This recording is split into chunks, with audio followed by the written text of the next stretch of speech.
Hello and welcome to the Church of Nerdom. I'd like to remind you that there'll be a showing of Blade Runner in the auditorium following this presentation, and then there'll be a GURPS game at 2 p.m. in the lobby run by Harold. So please join me in welcoming our guest speaker, the Reverend Andy.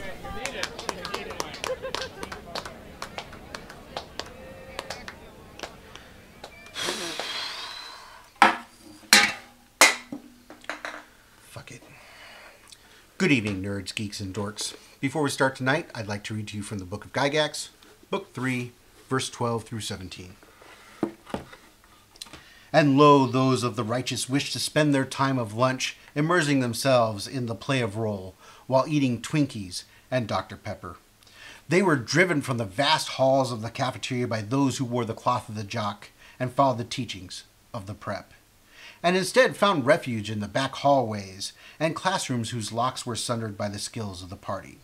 And there they settled to game and to also debate of all things combative from one super to the next. And though Bartholomew would smell of things long unwashed, and Leonardo would behave as though he was a dick, the dice were rolled, and all were content. My friends, I was a geek in the 80s. And I can tell you that right now, we're experiencing unrivaled acceptance. I'm proud of the fact that my kids will be able to read a Spider-Man comic on the bus without getting made fun of, and can tell their friends that they've seen the latest superhero movie 20 times and not be embarrassed. Gone are the days of going to a weekend-long science fiction convention, and when you come home and your mundane friends ask what you did that weekend, having to come up with some fucking excuse like, I just sat around rubbing it out to Daisy Duke fucking again. But with that kind of acceptance, that kind of popularity, there comes a price. There are those out there who want to prove that they're the better nerd and the bigger geek. And they do it by belittling others. Yeah, I'm talking about dork waving. I can almost tolerate it even though it's deplorable if it was the newer generation. They've never had their head shoved in a trash can and soda poured over them because someone found a G.I. Joe comic in their backpack. They've just never really experienced that kind of exclusion. But you fuckers who are over 35 and writing posts about who's a real fucking geek, you need to get the fuck over yourselves. You think because we went through that gives us the right to judge others? I'll give you that you get to wear the badge that, you were geek before geek was cool, but that's about the extent of the privilege that I think that we're owed. When you start telling people that they don't belong, you're no better than that fucking jock who used to tell you that his fucking dog's ass was going to get laid before you did, and then would go out that night and get a blowjob from the girl in French class who you were too fucking scared to ask out. You son of a bitches just need to get over yourselves. I know some of you on your high horse are just going to say, oh, they're just trolls. If you ignore them, they go away. Shut the fuck up. And next, you need to get a window installed in your stomach so that you can see where you're going with your head that far shoved up your ass. A troll knows that what he's saying is fucking bullshit. They're the modern day crank callers, only instead of flipping asking about Sir Walter Raleigh in a can, they're making dick jokes and saying they fucked your mom.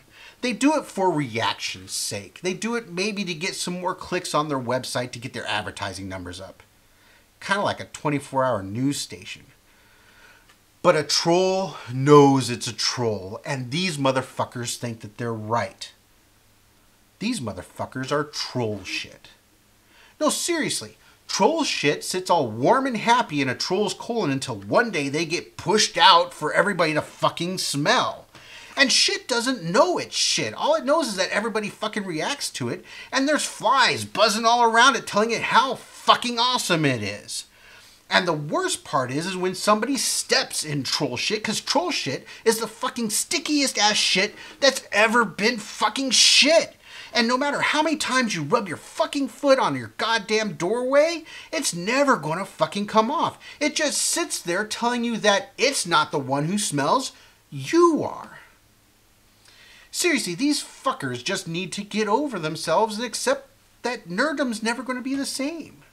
We need to be happy about the fact that, millions of people are enjoying the things that we enjoyed when we were growing up.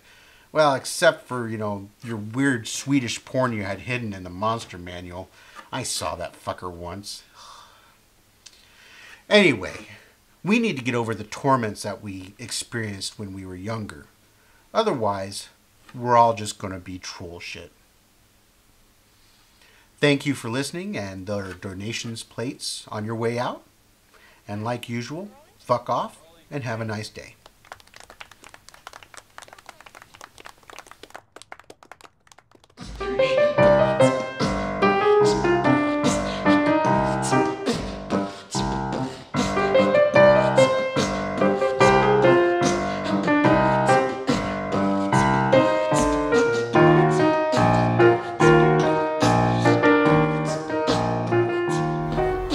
Especially disappointing when you consider the fact that the stage version was nothing I can do to dress this movie up. I'm really trying.